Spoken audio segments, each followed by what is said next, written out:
নমস্কার। আমার এখনকার নিবেদন কবিগুরু রবীন্দ্রনাথ ঠাকুরের কৃপণ। আমি ভিক্ষা করে ফিরিতেছিলেন গ্রামের পথে পথে, তুমি তখন চলেছিলে তোমার স্বর্ণরথে। অপূর্ব এক স্বপ্ন সম লাগতেছিল চক্ষে মম। কি বিচিত্র শোভা তোমার, কি বিচিত্র সাজ। আমি মনে ভাবতেছিলেন এ কোন মহারাজ।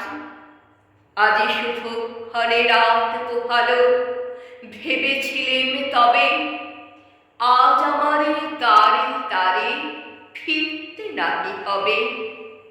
বাহির হতে নাহি হতে কাহার দেখা পেলেন পথে, চলিতে রথ ধল ধান্য ছড়াবে দুই ধারে। মুঠা মুঠা কুড়িয়ে নেব, নেব ভারে ভারে।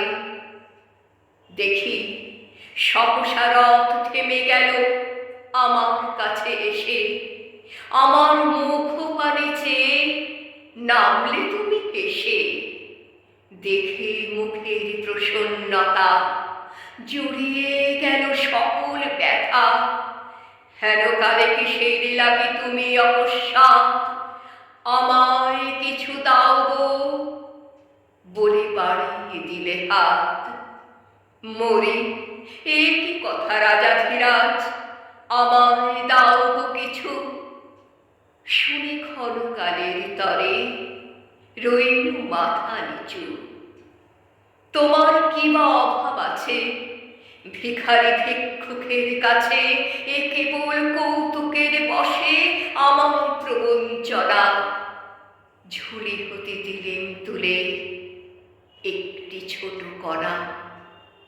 যবে পাত্রখানি ঘরে নিউজাড় করে, এ কি ভিক্ষা মাঝে একটি ছোট সোনার কণা দেখি। দিলেন যারা আজ ভিখারিরে, স্বর্ণ হয়ে এলো ফিরে। তখন কাঁদে চোখের জলে দুটি নয়ন ভরে। তোমার